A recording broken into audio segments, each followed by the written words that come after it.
what could you do to improve yourself? Well, let's step one step backwards. The first question might be, why should you even bother improving yourself? And I think the answer to that is something like, so you don't suffer any more stupidly than you have to. And maybe so others don't have to either. It's something like that. You know, like there's a real injunction at the bottom of it. It's not some casual self-help doctrine. It's that if you don't organize yourself properly, you'll pay for it, and in a big way, and so will the people around you. Now, and you could say, well, I don't care about that, but that's actually not true. You actually do care about that, because if you're in pain, you will care about it. And so you do care about it, even if it's just that negative way, you know. It's very rare that you can find someone who's in excruciating pain who would ever say, well, it would be no better if I was out of this. It's sort of pain is one of those things that brings the idea that it would be better if it didn't exist along with it. It's incontrovertible.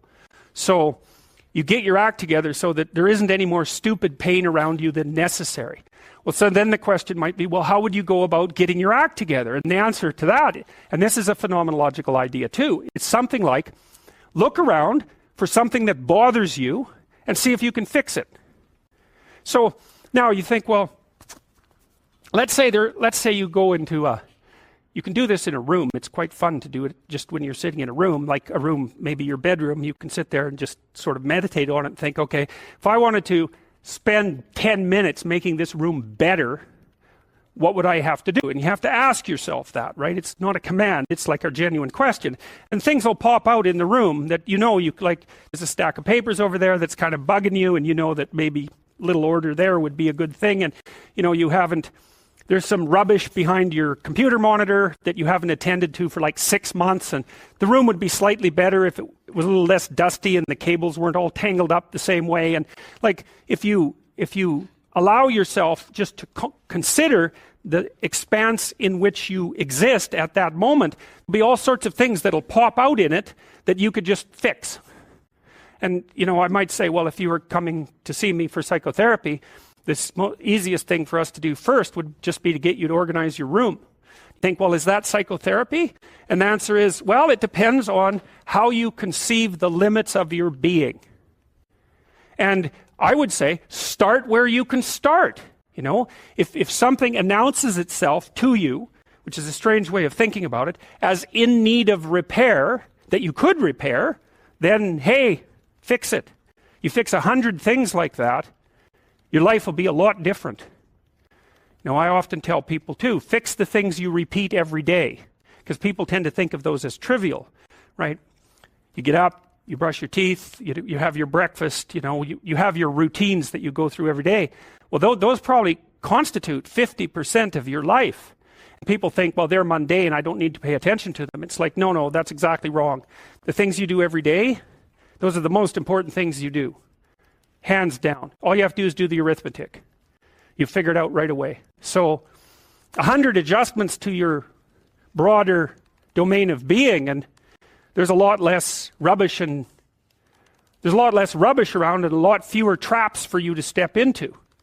And so that's in keeping with Jung's idea about erasing once you've got your mind and your emotions together, and once you're acting that out, then you can extend what you're willing to consider yourself and start fixing up the things that are part of your broader extent. Now, sometimes you don't know how to do that. So you might say, imagine you're walking down Bloor Street and there's this guy who's like alcoholic and schizophrenic and has been on the streets for 10 years. He sort of stumbles towards you and, you know, incoherently mutters something. That's a problem. And it would be good if you could fix it, but you haven't got a clue about how to fix that. You just walk around that and go find something that you could fix, because if you muck about in that, not only is it unlikely that you'll help that person, it's very likely that you'll get hurt yourself. So, you know, just because while you're experiencing things announce themselves as in need of repair doesn't mean that it's you right then and there that should repair them. You have to have some humility. You know, you don't walk up to a helicopter that isn't working and just start tinkering away with it. You have to stay within your domain of competence. But most of the time, if people look at their lives, you know, it's a very interesting thing to do. I like the idea of the room, because you can do that at the drop of a hat. You know, you go back to where you live and sit down and think, okay, I'm going to make this place better for half an hour. What should I do? You have to ask. And things will just pop up like that. And it's partly because your mind is a very strange thing. As soon as you give it an aim, a genuine aim, it'll reconfigure the world in keeping with that aim. That's actually how you see to begin with. And so if you set it a task, especially, you have to be genuine about it, which is why you have to bring your thoughts and emotions together, and then you have to get them in your body so you're acting consistently. You have to be genuine about the aim, but once you aim, the world will reconfigure itself around that aim, which is very strange. And it's technically true. You know, the best example of that, you have all seen this video where you watch the basketballs being tossed back and forth between members of the white team versus the black team, and while you're doing that, a gorilla walks up into the middle of the video and you don't see it. It's like, you know, if you thought about that experiment for about 5 years, that would be about the right amount of time to spend thinking about it. Because what it shows you is that you see what you aim at. And that, man, if you can get one thing through your head as a consequence of even being in university, that would be a good one. You see what you aim at. And so because one inference you might draw from that is, be careful what you aim at, right? What you aim at determines the way the world manifests itself to you. And so if the world is manifesting itself in a very negative way, one thing to ask is, are you aiming at the right thing? Now, you know, I'm not trying to reduce everybody's problems to an improper aim. People get cut off at the knees for all sorts of reasons. You know, they get sick, they have accidents. There's a random element to being, that's for sure. And so you don't want to take anything, even that particular phrase, too far. You want to bind it with the fact that random things do happen to people. But it's still a great thing to ask.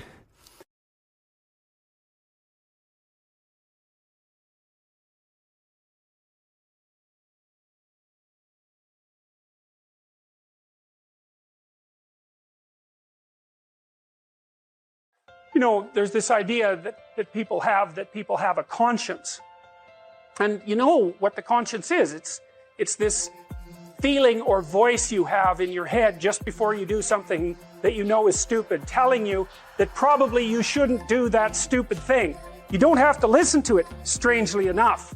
But you go ahead and do it anyways, and then, of course, exactly what the conscience told you was going to happen inevitably happens, so that you feel even stupider about it than you would if it happened by accident. Because you know, I knew this was going to happen, I got a warning it was going to happen, and I went and did it anyways. And the funny thing, too, is that conscience operates within people, and we really don't understand what the hell that is. So you might say, well, what would happen if you abided by your conscience for 5 years or for 10 years? What sort of position might you be in? What sort of family might you have? What sort of relationship might you be able to forge? And you can be bloody sure that a relationship that's forged on the basis of who you actually are is going to be a lot stronger and more welcome than one that's forged on the basis of who you aren't. Now, of course, that means that the person you're with has to deal with the full force of you in all your ability and your catastrophe, and that's a very, very difficult thing to negotiate.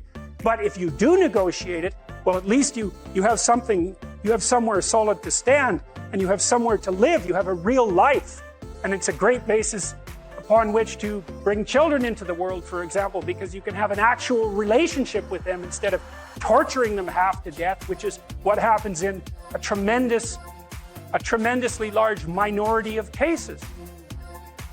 Well, it's more than that too, because, and this is what I'll close with, and this is why I wanted to introduce Solzhenitsyn's writings to you. You see, because it isn't merely that your fate depends on whether or not you get your act together and to what degree you decide that you're going to live out your own genuine being. It isn't only your fate, it's the fate of everyone that you're networked with. And so, you know, you think, well, there's 9 billion, 7 billion people in the world. We're going to peak at about 9 billion, by the way, and then it'll decline rapidly. But 7 billion people in the world, and who are you? You're just one little dust mote among that 7 billion. And so it really doesn't matter what you do or don't do, but that's simply not the case. It's the wrong model, because you're at the center of a network.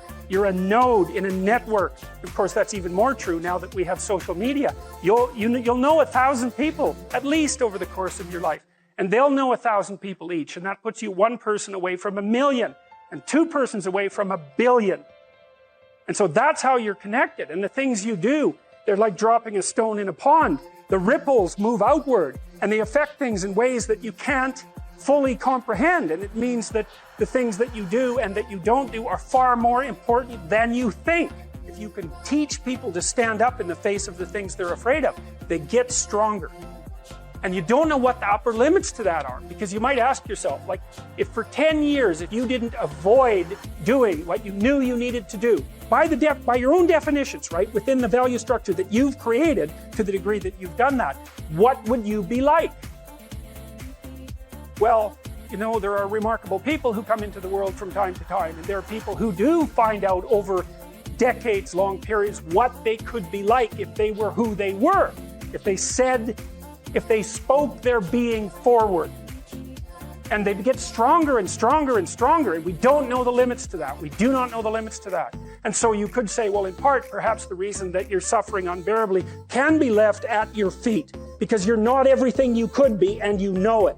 And of course, that's a terrible thing to admit, and it's a terrible thing to consider, but there's real promise in it, right? Because it means that perhaps there's another way that you could look at the world, and another way that you could act in the world. So what it would reflect back to you would be much better than what it reflects back to you now. And then the second part of that is, well, imagine that many people did that, because we've done a lot as human beings. We've done a lot of remarkable things. And I've told you already, I think before, that today, for example, about 250,000 people will be lifted out of abject poverty, and about 300,000 people attached to the electrical power grid. We're lifting people out of poverty collectively at a faster rate that's ever occurred in the history of humankind by a huge margin. And that's been going on unbelievably quickly since the year 2000. The UN had planned to have poverty between 2000 and 2015, and it was accomplished by 2013. So there's inequality developing in many places, and you hear lots of political agitation about that. But overall, the tide is lifting everyone up, and that's a great thing. And we have no idea how fast we can multiply that if people got their act together and really aimed at it. Because, you know, my experience is with people that we're probably running at about 51% of our capacity. I mean, you can think about this yourselves. I often ask undergraduates how many hours a day you waste, or how many hours a week you waste. And the classic answer is something like 4 to 6 hours a day. You know, inefficient studying, watching things on YouTube that not only do you not want to watch, that you don't even care about, that make you feel horrible about watching after you're done. That's probably 4 hours right there. You know, you think, well, that's 25 hours a week, it's 100 hours a month, that's 2.5 full work weeks, it's half a year of work weeks per year. And if your time is worth $20 an hour, which is a radical underestimate, it's probably more like 50 if you think about it in terms of deferred wages. If you're wasting 20 hours a week, you're wasting $50,000 a year. And you are doing that right now. And it's because you're young, wasting $50,000 a year is a way bigger catastrophe than it would be for me to waste it, because I'm not going to last nearly as long.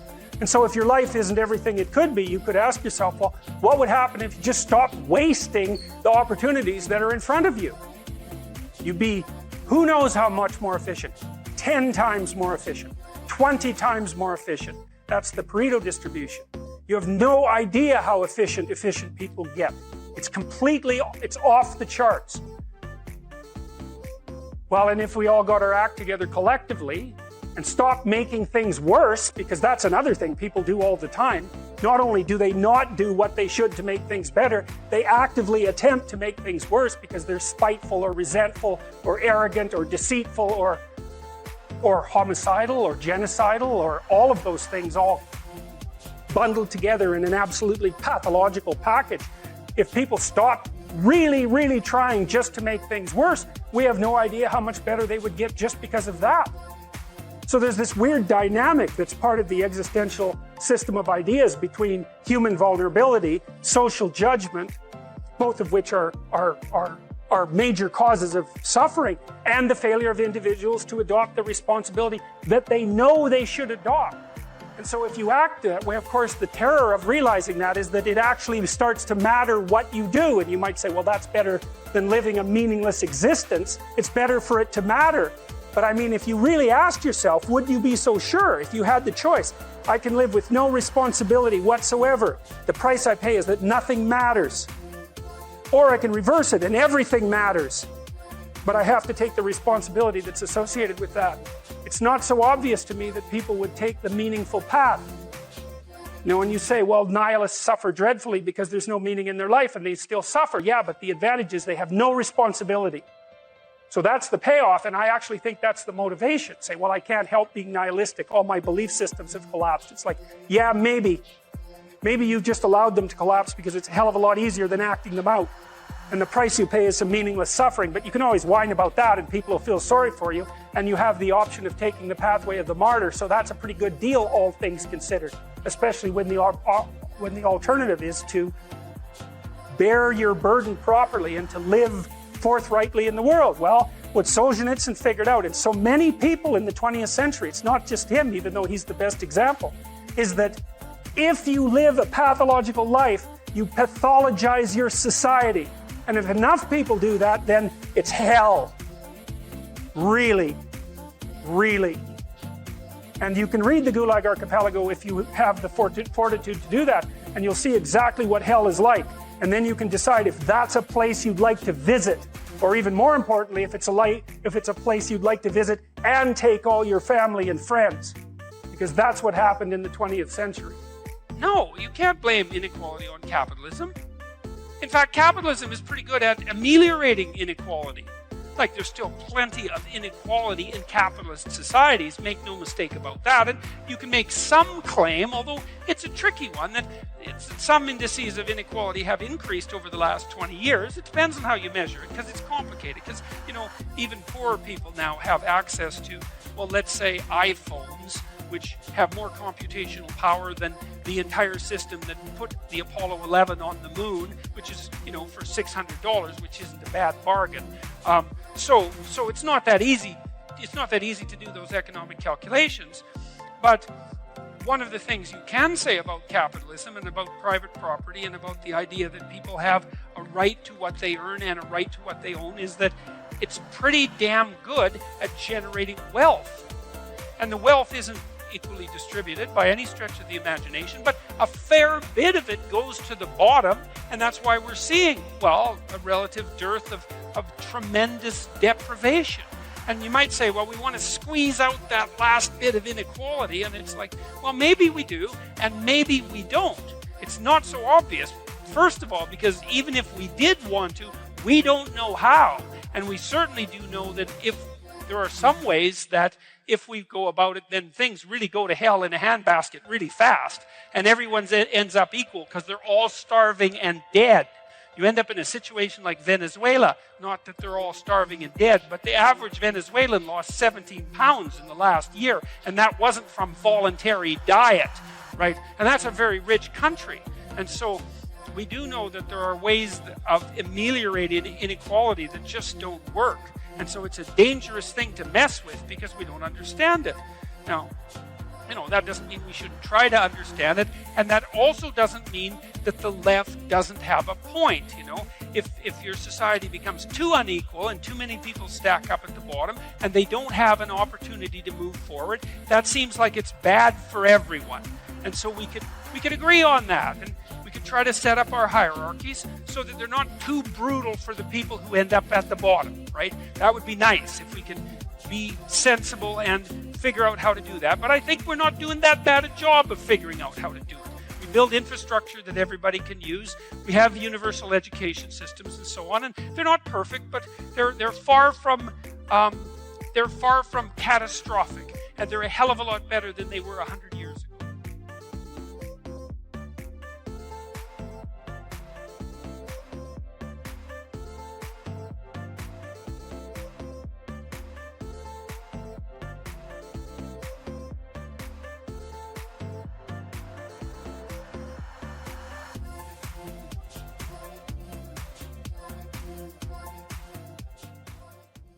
So what does that tell you about the psychological, what I would say is weakness, but maybe I want to hear your adjective on that, of the good liberal? The good liberal who allowed all of this to come in. Yep, this is a compassion issue? Well, you know, when all this started, and I think it was the same with you, you know, I regarded myself as a classic British liberal, essentially. But I've come to understand something over the last 8 years that I didn't understand in the beginning, as certainly not as well anyways, is that liberal individualism only works when the collective is so well established that you can take it for granted. Yes. So as long as the self-evident truths remain self-evident, then you can have something like a liberal individualism. So it's basically, as long as the conservatives are holding the door from the barbarians, then the liberals can be liberal. Exactly that. And that's how a functional society should work, in essence. Well, in the story of the Hobbit and the Lord of the Rings, so the Shire is full of, well, let's call them liberals. Yeah. Right. Yeah. And they're smoking some stuff. They're hobbits, and they're all pursuing their own thing, and they think their little kingdom is everything. But, the borders are protected by the Striders. Aragorn is one of them. And it turns out that he's the descendant of ancient kings. And that's exactly right. It's like, as long as the perimeters are defended by the descendants of ancient kings, then there can be freedom inside the walls. And so, I've been criticized, the more public books I've written have been criticized for, what would you say, making a case out of the self-evident. But we are at a point where the self-evident is no longer self-evident and needs to be explained and defended. And that's actually, what would you say, that's what's turned me into a conservative, to the degree that I am a conservative. It's like, well, all these things that are self-evident have to be restated and also explained. Right. You wouldn't have had to have written 12 Rules for Life had the system been operating properly. Right. That's the point. You would think in the year 2000, when you wrote it, 2017, 16, whatever it was, that had the world actually been operating as it should have with all the advancements of humanity, it would not be necessary to say things that are just, why would you pet a cat when you walk by it? Well, there's a reason. There's actually a you remember wait, I'll tell you a funny story in a sec, but, Douglas, the line on this about the walls that Douglas has that I love this, and he said this years ago, was that one day the barbarians will be at the gate and we'll be debating what gender pronouns to call them. And I think that's what happened to the liberals. They saw the chaos, and instead of confronting it as the conservatives, and we can do the conservative version of this where their weak spots are too, obviously, but instead of confronting what was going on, how good they had it, they decided to just, we'll let the crazy people just keep running around. And then, the guy's trying to hold the door, and we'll just sort of chisel it as Achilles' heel a little bit by not defending him. And we'll kind of call him racist too. Or when other people call him racist and he's not really racist, we won't say anything. And I think that that's really what's happened here. It was sort of like, when they took Alex Jones out originally. I had done Alex Jones' show one time. It's the only time we ever spoke publicly. I remember I said a little something on Twitter, but I was just like, I don't know how close I want to get to this thing. It's all crazy. We all have certain pressure points that we deal with and how much heat you want to take and everything else. I think in retrospect, we all should have been screaming much, much louder. And a lot of people in our circles didn't say a word about that when he got booted off Twitter and kicked off YouTube and all of those things. That we all just thought, it'll kind of never come for us. And to Trump's credit, by the way, what was his main line is, they're not coming for me. They're coming for you. I'm just standing in the way. Yeah. Well, the fact that he got kicked off Twitter was a perfect example of that. That was just beyond comprehension as far as I was concerned. Well, what? Really? When I went to Twitter, when I got a call one day from someone at Twitter basically saying, Elon wants to meet you. Can you get here tonight? It was at about 3:00 on a Tuesday or something, Tuesday or Thursday. And I called everybody I knew who had a private plane. I was like, somebody's got to get me over there. Nobody could get on. I jump on a plane. I get to Twitter at about 12:30 a.m. This is like a week or two after he bought Twitter. And he comes out, there's all these people there. It's just such a buzz, right? And he comes out. It's about 12:30 a.m. His eyes are bloodshot. And he's clearly tired, right? And you've met him many times now. He dresses like a normal guy. He's in like this ratty t-shirt. It's late at night. His sneakers are dirty, and he's clearly been there for God knows how long. Probably hasn't slept 5 years. Yeah, probably hasn't slept in however, right? And he says to me, he goes, Dave, I heard about what's been going on with your account. He's like, do you want to do this tonight? Or if it's okay, could we do it tomorrow? I was like, this is insane. The world's richest man is basically like, can I work for you tonight at 1 a.m.? I was like, oh, it's actually okay. I'll come back tomorrow. And then I sat there the next day with a whole bunch of engineers who opened the hood of the thing. And the entire system, the entire Twitter system was built to shadow ban. That's it. Everything under the hood of Twitter was built to put filters and tags, and you said this, so now you can't see this, or you connected with that person, so now you can't connect with this person. The entire system was built that way. So Jack Dorsey, who was the CEO for much of it, he testified under oath that they do not shadow ban, but the whole freaking system was built that way. Now, he probably legally didn't get in trouble because shadow ban is not a technical term, and he may have, been, I think he was just playing with the words there. But the point is, there was an entire system basically built to silence a certain set of people and promote another set of people. Yeah, and now, it didn't work. And it didn't work. So how cool is that? How cool is that? And that's where we're at right now. Yeah.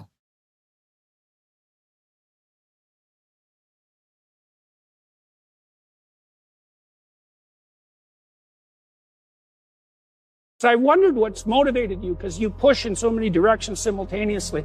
You have to be really highly motivated to do that. And so you figured out that the question, in a sense, was the answer. Yeah, the question, or said another way, that seeking greater enlightenment and a better understanding of the universe and what questions to ask about it is something that we can continue to do as a civilization for... likely forever. Exactly. So depending on how powerful Grok turns out to be. Yeah, so then I thought, okay, I'll work on things that improve our understanding of the universe. I know now that they say, like, at a base level, this is why I actually think we want a population increase, because population increase means that there are more people, that we've expanded the scale. More brains, man. Yeah, we've expanded the scale of consciousness to the degree that there are different cultures. We've expanded the scope of consciousness. How did you cotton on to the fact that antagonistic attitude towards birth that's embedded in our culture now was something that should be called out and that was pathological? I should perhaps go back to what is the foundation of my philosophy, because that I think helps build up to explain my actions. So when I was, about 11 or 12 years old, I had somewhat of an existential crisis, because there just didn't seem to be any meaning in the world. Like, I had no meaning to life. And I actually tried to read all the religious texts. At that age? Yes. Okay. I was a voracious reader as a kid. I obviously read the Bible, I read the Quran, the Torah, the various, but on the Hindu side, just trying to understand all these things. And obviously as a 12-year-old, you're not really going to understand these things super well. You understood it well enough to have an existential crisis when you were 11 or 12. Yeah, I'm just trying That's to... a start. Does anyone have an answer that makes sense? And then I started getting into the philosophy books, and I read quite a bit of Schopenhauer and Nietzsche, and which is quite depressing to read as a kid. I'd say that. That's depressing as an adult, but and none of them really seemed to have, to me, answers that resonated, at least to me. But then I read Douglas Adams' Hitchhiker's Guide to the Galaxy, which is really a book on philosophy disguised as humor. And the point that Adams tries to make there is that we don't actually know all the answers, obviously. In fact, we don't even know what the right questions are. That's where he has this if you've read the book, the Earth is actually a giant computer to understand the answer to the question, what is the meaning of life? Yeah. And comes up with the answer 42. Yeah. And people feel like, what does that mean? It says, you didn't understand the thing that's going to take a computer far more powerful than Earth is to understand what question to ask. That's simply the wrong question. So was that the key realization, that the question was the thing? That was a fundamental turning point, yeah. Yeah, because that's it. So that's very interesting, because one of the things that you see constantly portrayed in hero myths across the world is that the adventure is the thing and that the search is the thing, rather than there being a final answer, as absurd as 42 might be, right? The conclusive answer is something like deep engagement in the process. So I'll give you an example of that. So in the Sermon on the Mount's a very detailed set of instructions. Yeah. So there's 3 parts to it. The first is aim at the highest thing that you can possibly conceive of and keep modifying that so your aim gets better. Okay, so that's number 1. Number 2 is make the presumption that other people have the same intrinsic value as you do. You have to be careful about that one. Okay, let's discuss that. What would you say? It's a recognition of the universalist value of everyone who's made in the image of God. It's something like that. But the third thing is, once you do those 2 things, you can concentrate on the moment. See, and that seems to be, even technically, you can think about this neuropsychologically. If you're looking for meaning, Meaning is a form of incentive reward, and incentive reward is dopaminergically mediated. And incentive reward occurs in relationship to advancement towards a goal, which is a form of entropy minimization, as it turns out, according to Carl Friston, who knows the thing. Entropy is the ultimate boss battle. Yeah. Negative emotion signifies the emergence of entropy, and positive emotion on the dopaminergic side signals its reduction. There's something that's more complex there, because the higher the goal that you're trying to attain, the more intrinsic value each step towards it comprises, and that's neuropsychologically accurate. It's part of the wisdom of the Sermon on the Mount is that if you posit the highest imaginable goal, then any step towards it that captures your attention is also deeply meaningful. And so that's an answer to what the meaning is of process, rather than say something like 42. And you said, it seems to me that you were intimating that your discovery through atoms, that the question was the thing, was key to the resolution of your existential crisis. That's correct. Okay, so that's part of the reason that you're motivated to say build Grok 3 and look deep. To understand the universe. Okay, so how old were you when you figured out that the question... 13 or something. What did that do to you? What did that do to you? I was a lot happier after that, because now it's okay. I'm just going to accept that we are ignorant of a great many things. Yeah. And we wish to be less ignorant, and anything we can do that will improve our understanding of the universe and make us less ignorant and have a deeper understanding of the universe, and even more questions to ask about the answer that is the universe, which is, I think, Adam's central point, is good. And is this a religion? I don't know. Maybe it is. But I think it's a good one. I'd call it the religion of curiosity. Yeah. The ancient god of the Mesopotamians, his name was Marduk, and he was the best defense against ensuing chaos and state corruption. Okay, so that's how he was conceptualized. Okay, Marduk had eyes all the way around his head. Okay. Because he paid attention. Right, and he spoke magic words. Okay. Right, and he was literally, for the message, he was the agent that revitalized the tyrannical state and overcame evil, and also the force that dispensed with chaos and built something magnificent and cosmic out of it. Yeah. Sounds like a force for good. Yeah, well, the Mesopotamian emperor, so his job was to embody that spirit on earth, and they used to take him out of the city on New Year's Eve, strip him of his kingly clothing, humiliate him. They slapped him, the priests, and then they'd ask him to confess all the ways that he hadn't been a good Marduk, attentive and speaking properly in the previous year. And that's how they renewed the cosmos every year in Mesopotamia. That's our New Year celebration, is a derivation of that, out with the old and in with the new.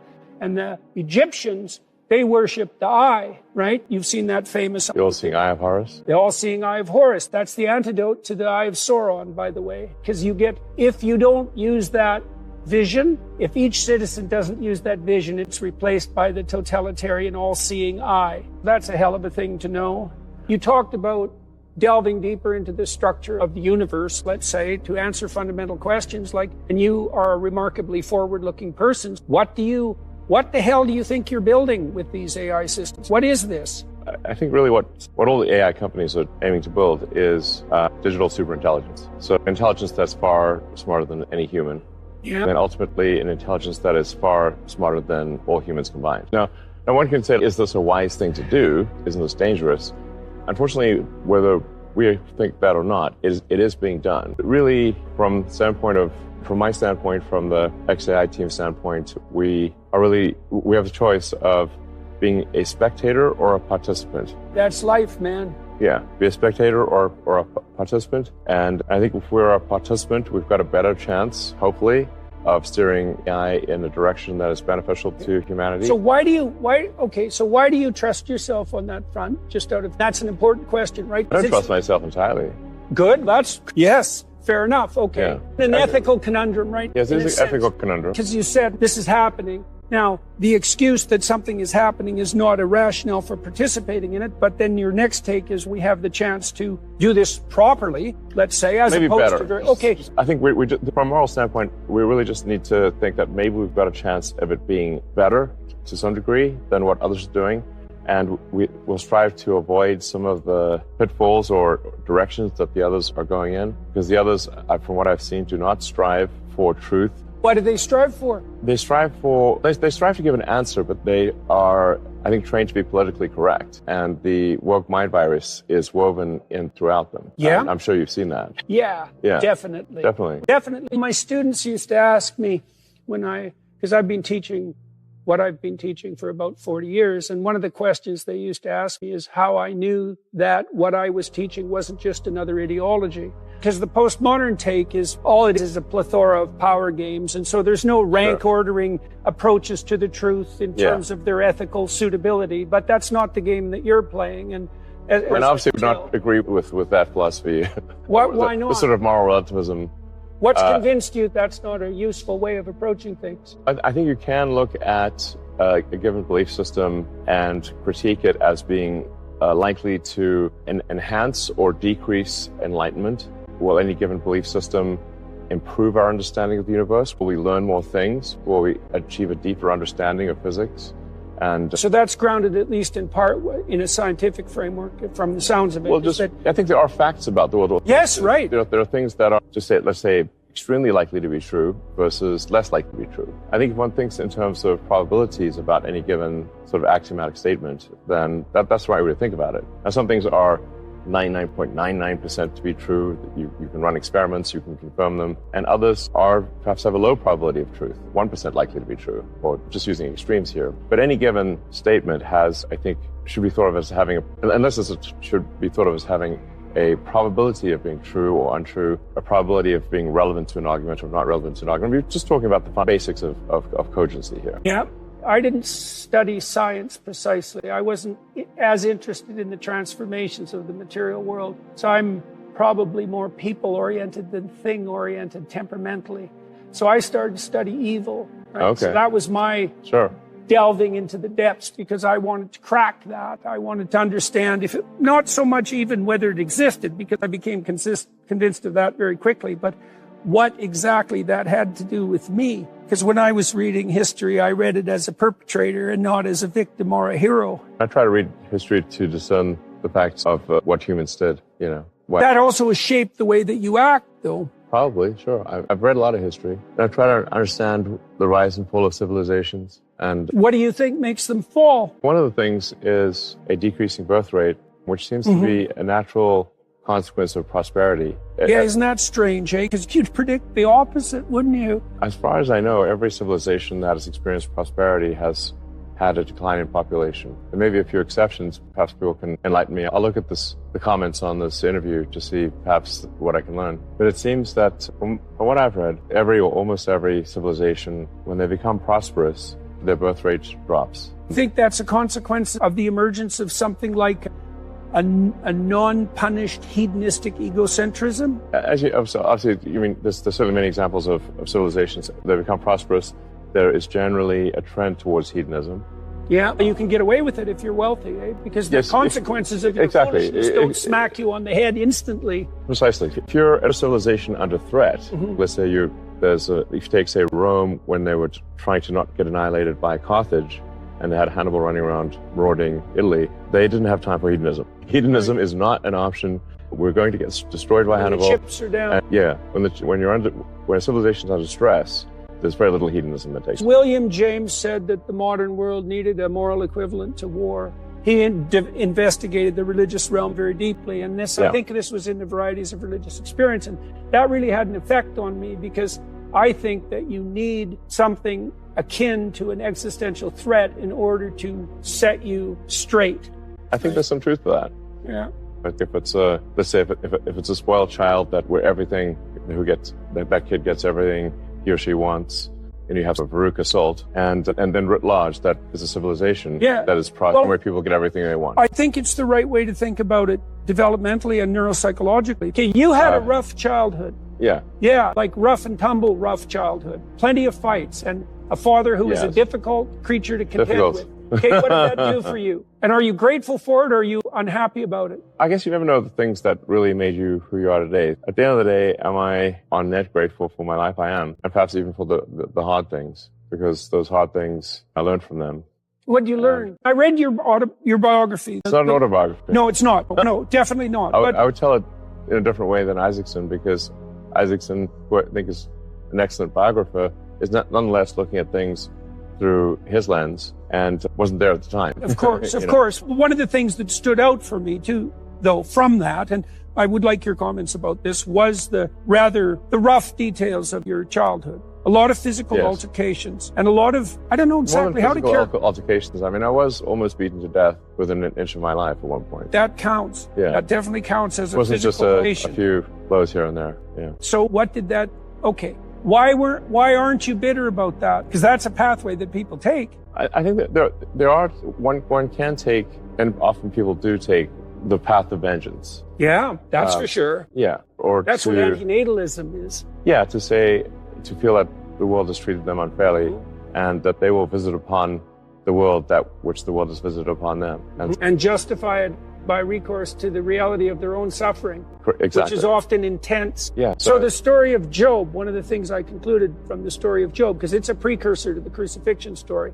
So Job makes two decisions. The first decision is that no matter how terrible things become for him, he will not lose faith in himself. And the second is no matter what horrors are visited on him by Satan himself, he will not lose faith in the, what would you say, in the spirit that gave rise to the cosmic order. No matter what. While I'm not a particularly religious person, I do believe that the teachings of Jesus are good and wise, and that there's tremendous wisdom in turn the other cheek. And for a while there, when I was saying, I thought that's really a weak thing to do. It can be. If someone, and with respect to bullies at school, I think you shouldn't turn the other cheek. You should punch them on the nose, and then thereafter make peace with them. But they need to stop bullying you, and a punch on the nose will stop that, and then thereafter make peace. So sometimes that punch on the nose is the first step in making peace with bullies. Yes, it may change their career from being a bully to perhaps they shouldn't be doing such things. But yeah, I think there's, anyway, I think this notion of forgiveness is important.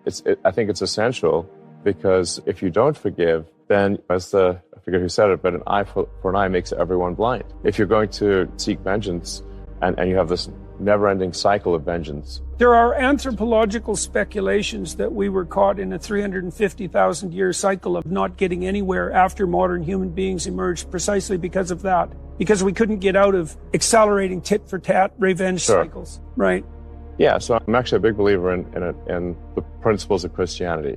I think they're very good. So in what sense, then, are you not religious?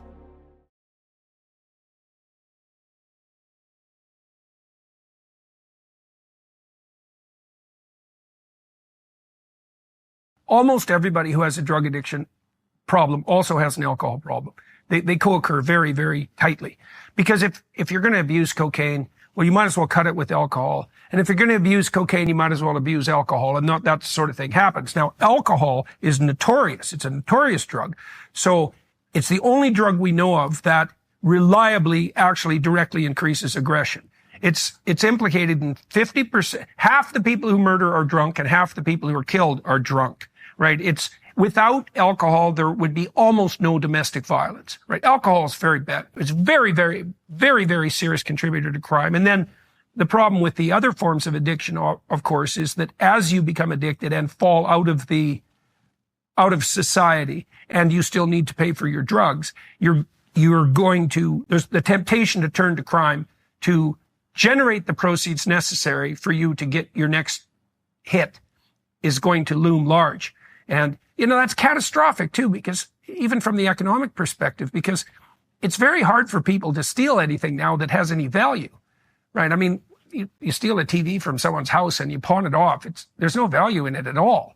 And so the cost of crime is much, much greater than the benefit to the criminal. And that's getting worse and worse. And so, so there's a massive association between addiction and mental health problems, broadly speaking, and criminality, and like active criminality, but also the kind of passive criminality that I think constitutes tent cities, for example. That's the breakdown of social norms, the occupation of public lands, the general decrease in the civility of common life that's associated with widespread despair and catastrophe on the streets, especially in a place like Alberta that's so bloody, bitterly cold. So, how in the world do you live out in the streets through an Alberta winter? You can hardly live inside a house in an Alberta winter. So, okay, so you went to the corrections facility, and so, we want to get back to the oxycodone story. Sure, and so I'll just make this point broadly, because you went down asking about the Alberta model and what it is. It fundamentally is an assumption that we need to address the addiction crisis seriously. To understand why it's been such a problem, we have to look at how oxycodone crisis turned into a second crisis within Canada that was propagated and aggravated by the federal government with their policies.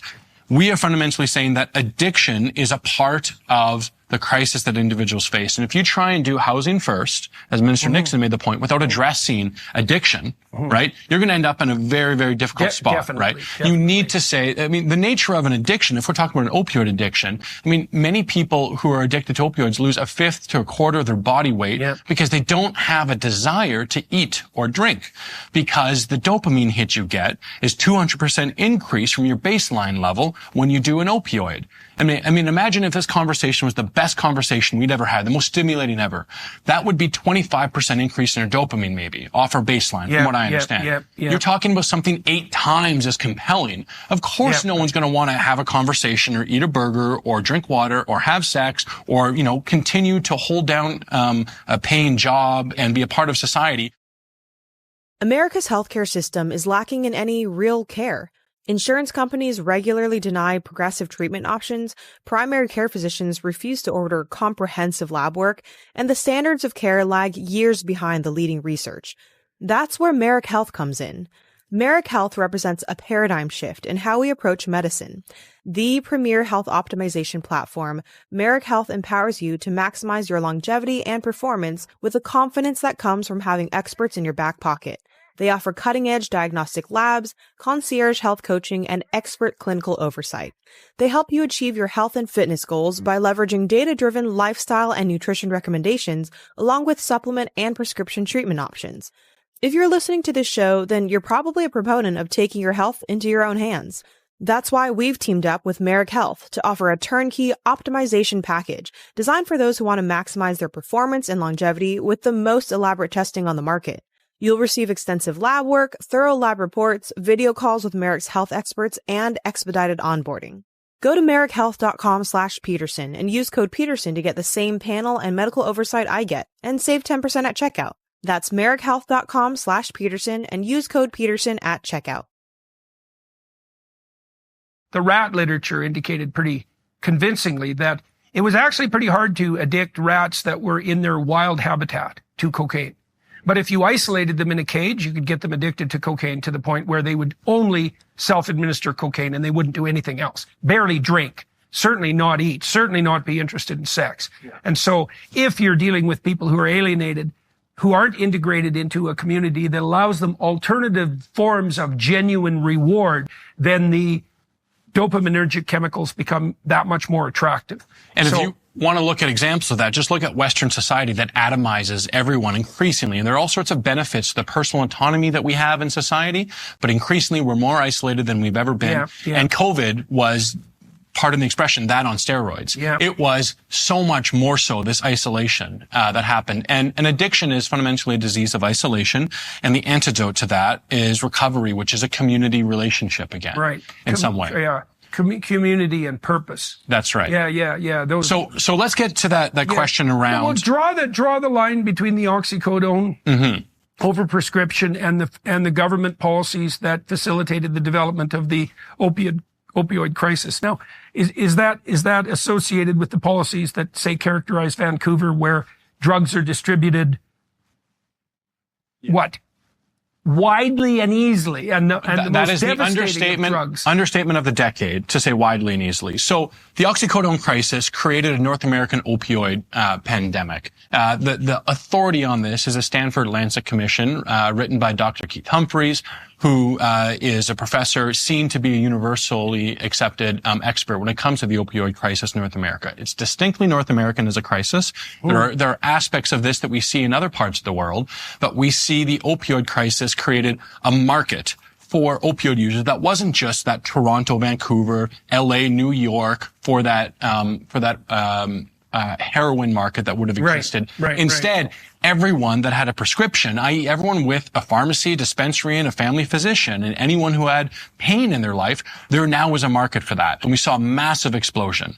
And so one of the axiomatic truths of addiction broadly, and it is on full display with the late 90s and early 2000s, is if you increase supply to a market and you don't have barriers there, then you're going to increase harm. Addiction will come out of that. And it's just axiomatic. You can't get around it. So if you massively dump high-powered opioids, twice as powerful as heroin, into every single community, and you start with a trusted institution prescribing these, your family physician, passing them out en masse with huge amounts of diversion, which means to say the person who was prescribed the opioid doesn't receive the opioid. Instead, it gets traded or marketed to some other individual. You're creating a new addict. And the way that the addiction works, especially with opioids, is it continues to ratchet up and it escalates. And so you might become tolerant after a while of receiving heroin or twice as powerful oxycodone, so you take twice as many of those pills.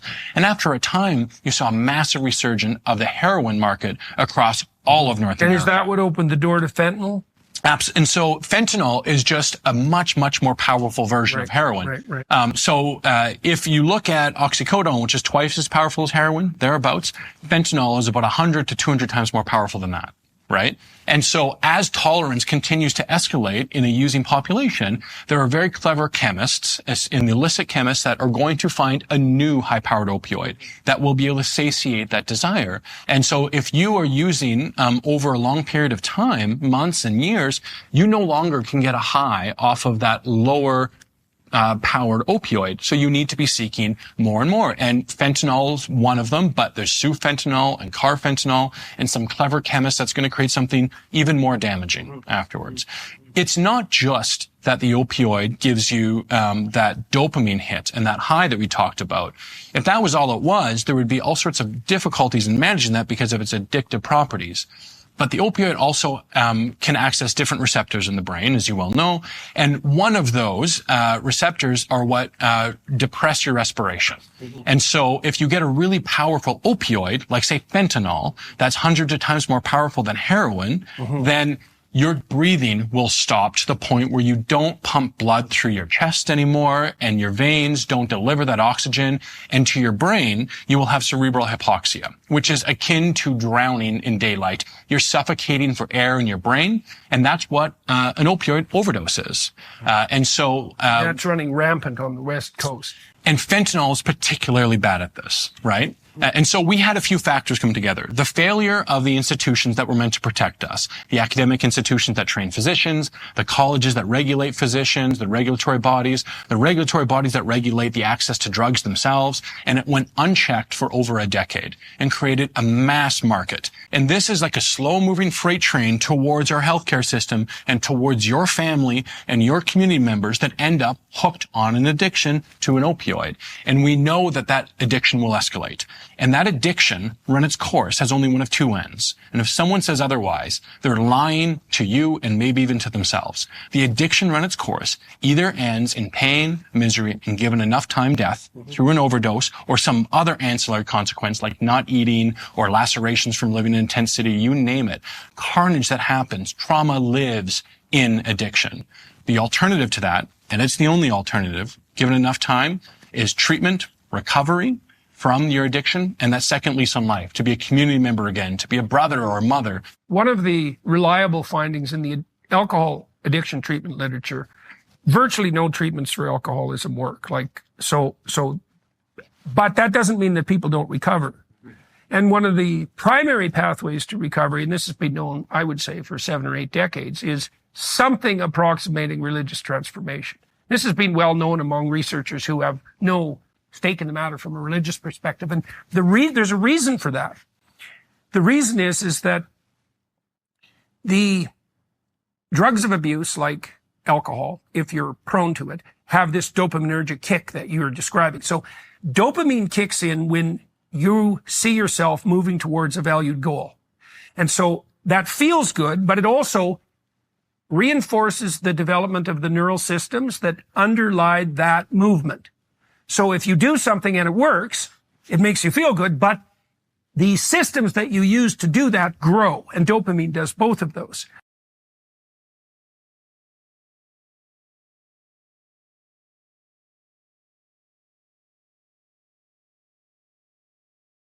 one of the things that I've realized is that people that are self-reflective, that rely on cerebral horsepower, that pay attention, that think in a detailed way, the more nuanced that your thinking is, the fewer people are going to be like you, which makes you feel more alone. How do you think people can overcome this? Well, I would say that hasn't been my experience exactly. Because as I started to make my thoughts more public, they seem to appeal to more and more people. And so I don't know if that's a threshold phenomena, because maybe it is, as you start to become specialized as a scientist, in some sense, your vision narrows and narrows, although it gets more high resolution at the level that you're operating. But you kind of pass through a needle, let's say, out the other side where the thing you're studying starts to become everything again. And so maybe that's that developmental progression. Further, more. Yeah, specialization and then generalization again. Yeah, I think that you might be right there. The deeper into the breach thing, the show that I went to go and see you do in Manchester in 2017 or 18, someone asked a question about the depth of my consciousness causes me to suffer, and you said you take more of the thing that poisons you until you turn it into a tonic that girdles the world around you. And I think that this is something you see here as well, that when you start to think differently, when you start to consider the way that you're living your life in a more detailed, higher resolution, more unique, more nuanced way, you will probably receive pushback, especially, speaking from personal experience, in normal working class towns, people born, live, die in these places. It's insular. There isn't a huge culture of, especially in the UK, tall poppy syndrome is a huge problem. Biggest difference that I've noticed actually between American people and English people is that American children are told that they can be anything that they want to be. They're told that they have blue sky vision, they can achieve whatever they want. And that gives them a lot of confidence. When us Brits, stuffy, stiff upper lip Brits see Americans on TV, it sounds like everyone's had media training. Because everybody's just so enthused about whatever it is, even if it's a 18-car pileup. And then the equivalent in the UK is that deviating from the norm is very, very, very quickly mocked. And there's a lot of that in Canada too. Tall poppy syndrome, it's a big deal. Now, the Japanese have that saying too, except it's the nail that sticks up above all the rest is the first one to be struck down by the hammer. And there's some truth in that too. There's some truth in that, but some and all are very different words. When you roll the clock forward, what you end up with is American children that then become adults who look around at the world and say, well, hang on, this wasn't what I was promised. I was told that I could be anything that I wanted to be. I was told that I could have anything that I wanted to have. There's a difference between you can earn everything that is earnable and you deserve everything there is. So that message can become what you say, it can become misinterpreted in a narcissistic manner. And I think that has happened to some degree, especially as people have had fewer and fewer children. Jonathan Haidt and Luke Yanoff talk about the coddling of the American mind, and they think about that in large part as a consequence of an ideological transformation. And some of that's true, but it's also useful to look at more fundamental phenomena. People have children when they're a lot older. They have way fewer children. They have way more resources when they have children on average. If you're one kid of 8, you're pretty much battling it out for attention, for a very finite amount of parental attention with a lot of intense competition. And the probability that you're going to come out of that entitled and narcissistic is pretty damn low, because your siblings will definitely punish you for that. But if you're the only child, especially of older parents who are also more conservative because of their age and also less willing to take chances with you because there's only one of you, and then you have a lot of resources at your disposal, well, that's a whole different developmental milieu. And we have no idea what the consequences of that are. But the idea that children in that circumstance are more likely to be overprotected and dependent and structured, it's like, well, yeah, undoubtedly. And, that would even be an overabundance of parental virtue in some sense, right? Well, we just did nothing but pay attention to our child. Okay, but too much. What did you expect? Yeah. It's so strange because I'm an only child, right? And all of maybe my friends might say differently, but a lot of the commonly held presumptions around only children, and I have a couple of friends who are as well, and I don't know whether it's where we're from, that the northeast of the UK is very spit and sawdust, it's salt of the earth people, it's, grab your bootstraps and your boots and start pulling. And I just haven't seen that. What is it through your clinical practice? This might not be a primarily working class phenomena, the coddled mind phenomena. That could easily be a middle class and upper phenomena. Is there something, was there a common trend, or from your reading, have you found that only children tend to be one way or another? No. So you just get huge variance in them as well?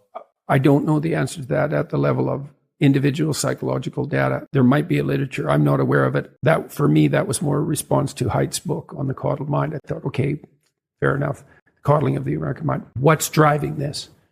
It's not just ideas. It's a huge demographic switch. It's a huge transformation in the way we raise children. We're 10 years older when we have our children now. That's a lot older.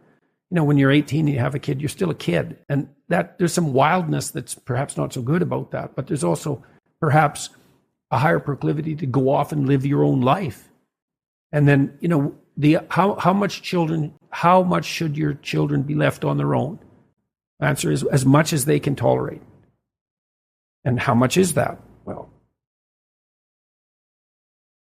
you find out with each child. But it's certainly possible to not deprive your child enough. What's happening, people? If you enjoyed that, then press here for the full, unedited episode. And don't forget to subscribe. Peace.